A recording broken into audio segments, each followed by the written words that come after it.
बात है, एक राजा था जिसकी 7 पुत्रियां थीं। सभी 7 राजकुमारियां बहुत सुंदर थीं, लेकिन जो सबसे छोटी राजकुमारी थी, वह बहुत ही सुंदर और समझदार थी। उस राजकुमारी का नाम दुर्गा था, जो अपनी सभी बहनों में सबसे ज्यादा समझदार थी। राजा की पहली पत्नी की मृत्यु हो गई थी। माता की मृत्यु के समय बहुत छोटी थी। उसके बाद इन 7 राजकुमारियों के पालन पोषण की जिम्मेदारी राजा पर आ गई थी। राजा अपनी बेटियों को बहुत प्यार करता था।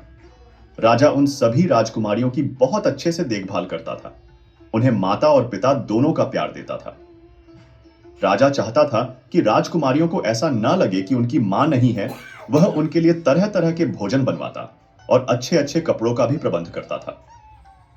वह अपनी बेटियों का पालन पोषण अच्छे से करने की कोशिश करता था। अब धीरे धीरे राजकुमारियां बड़ी होने लगी और वे अपने पिता राजा महाराज के लिए भोजन बनाकर रख देती थी। जब भी राजा अपने मंत्रियों के साथ किसी राज्य के कार्य के लिए अपनी राजधानी से बाहर जाता, तब राजकुमारियां उनके लिए खाना बनाकर रास्ते के लिए उनके साथ भेज दिया करती थी। धीरे धीरे समय बीत रहा था। उस राज्य में राजा का एक प्रधान सेवक था, जिसकी मृत्यु हो गई थी। वे भी अपने पीछे अपनी पत्नी और एक छोटी लड़की को छोड़ गया था। अब वे दोनों प्रधान सेवक के बिना इस संसार में अकेली रह गई थी।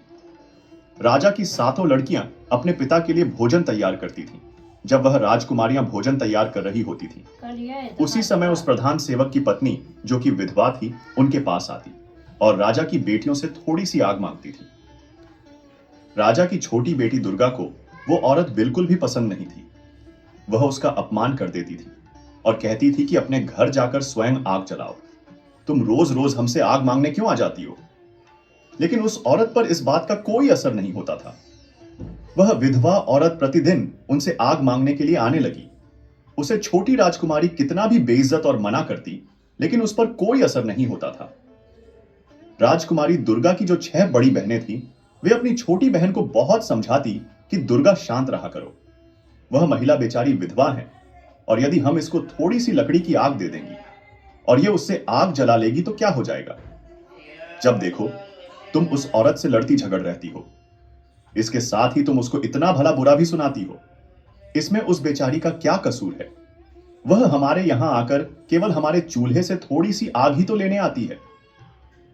अपनी बड़ी बहनों की बात सुनकर छोटी राजकुमारी कहती है कि कोई बात नहीं।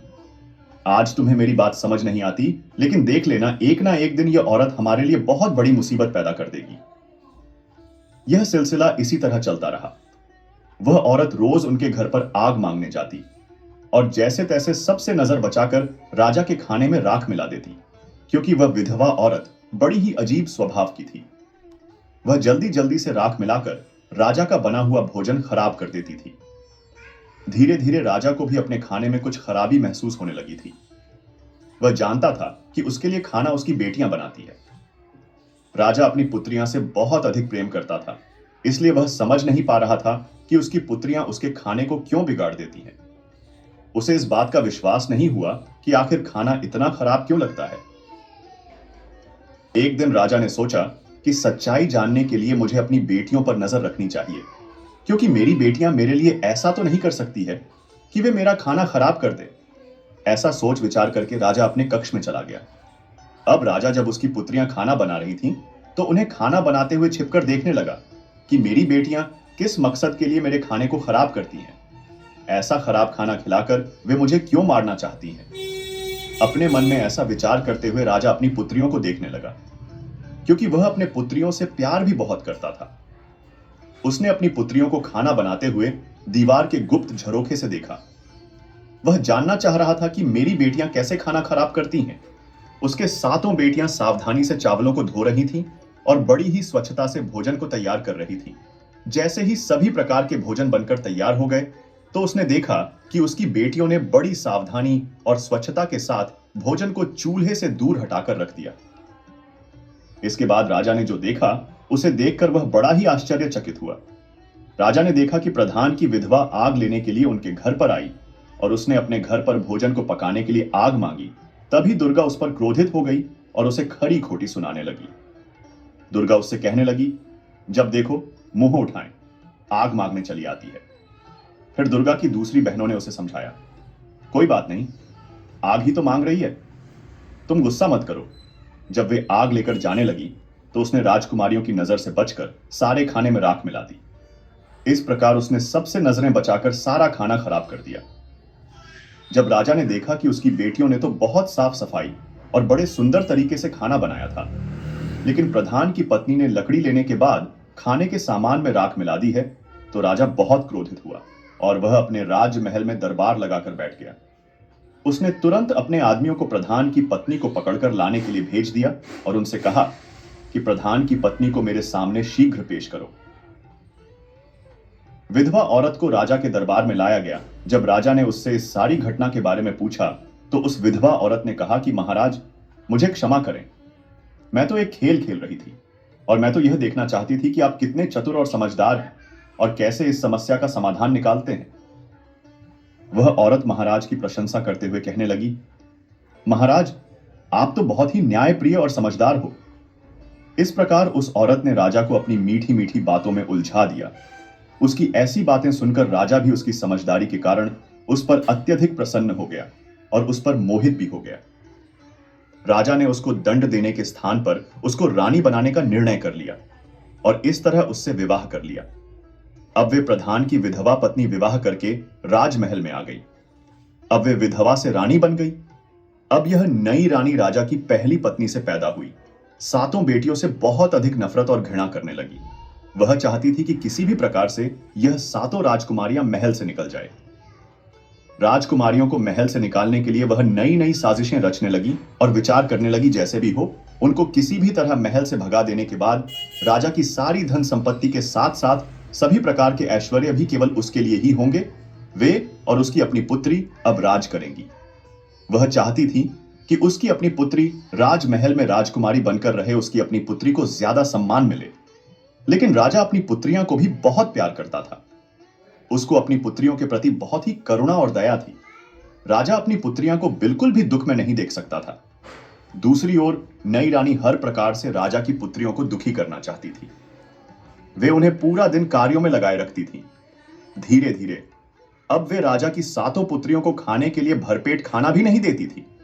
वे उनको खाने के लिए बहुत ही कम खाना देती थी और धीरे धीरे वह उनकी दूसरी जरूरतों और सुख सुविधाओं को भी कम करती जा रही थी। इस तरह सातों बहनों पर हर प्रकार से दुखों का पहाड़ टूट पड़ा। इसके विपरीत जो प्रधान की पत्नी थी, जो अब रानी बन गई थी, तो उसे और उसकी छोटी पुत्री को हर प्रकार की सुख सुविधा दी जाने लगी। वह राजकुमारियों की तरह महल में रहने लगी। महल में रानी अपनी बेटी को राजकुमारी बनाकर रखती और उसे एक राजकुमारी की तरह से ही जीवन जीने के लिए प्रोत्साहित करती है। रानी अपनी पुत्री के लिए अच्छे अच्छे भोजन बनाती है, अच्छे अच्छे कपड़े पहनाती और उसके लिए अच्छी अच्छी चीजों का संग्रह करती। उसने राजा की पहली पत्नी से जो 7 राजकुमारियां थीं, उन सभी को सभी प्रकार के सुखों से वंचित कर दिया। सभी बहनें बहुत दुखी और उदास रहती। एक दिन बहुत अधिक परेशान होने के कारण वे सातों बहनें महल के बाहर जाकर अपनी मां की समाधि पर जाकर रोने लगी।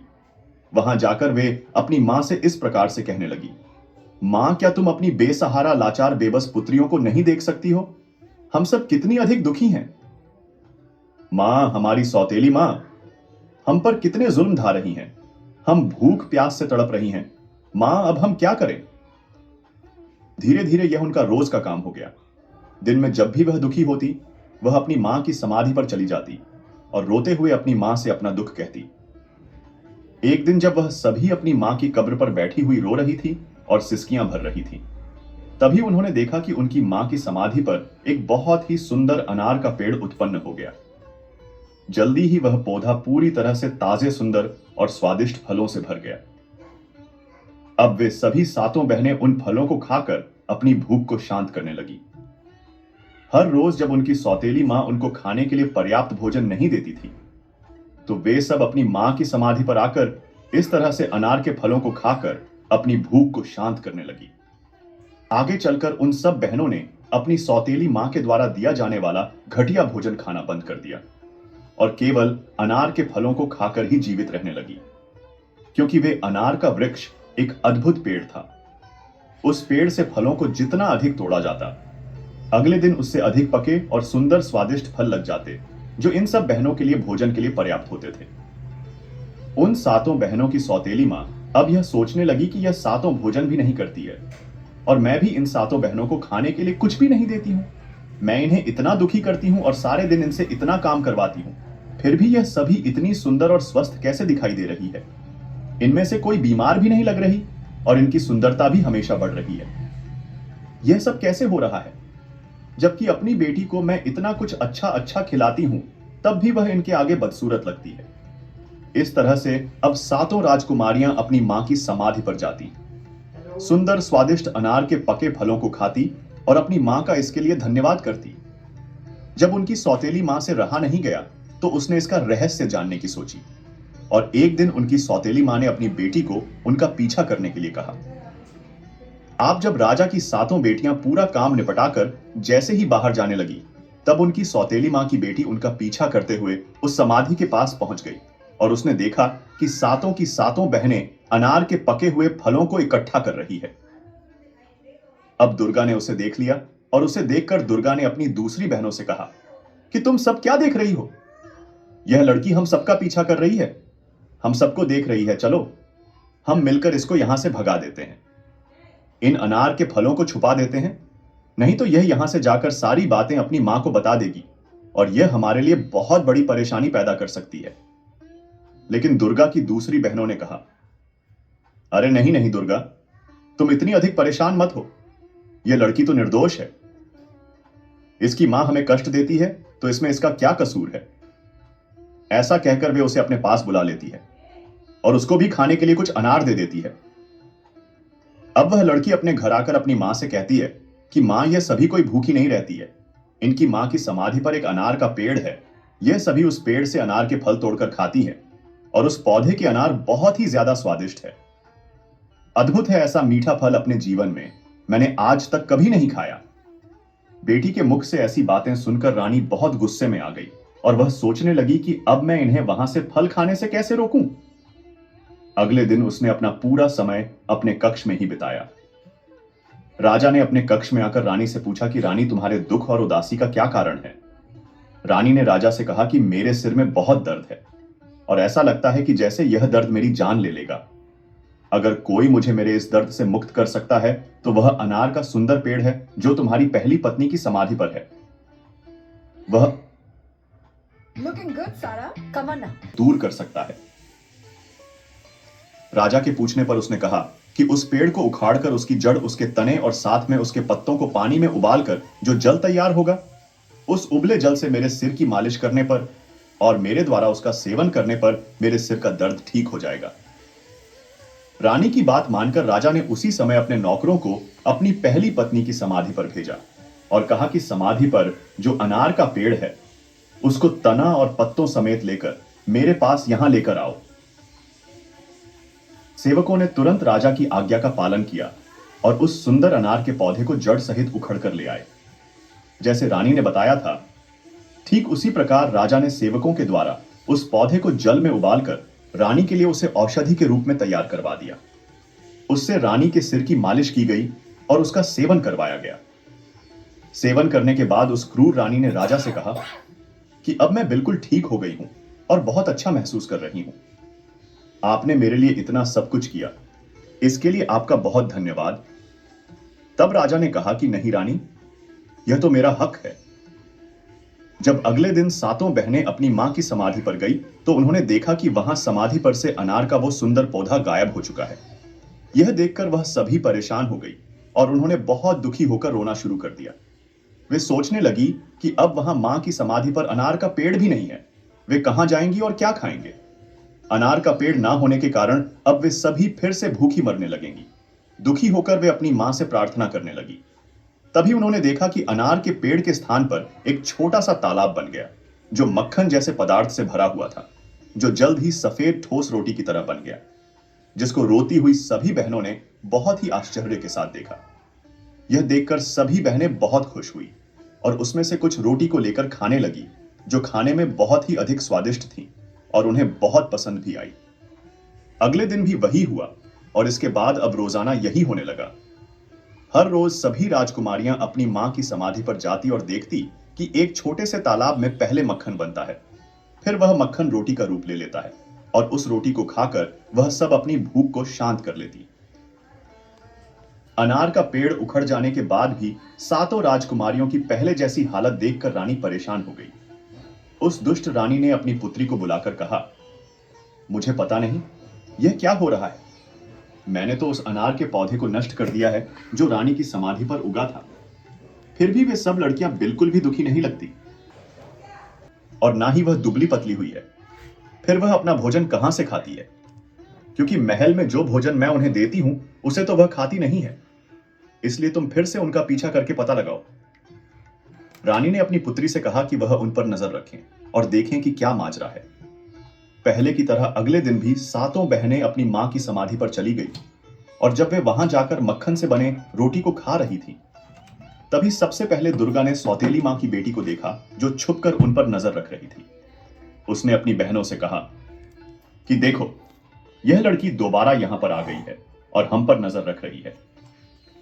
चलो हम इस तालाब को ढक लेते हैं जिससे वह इस तालाब को नहीं देख सके।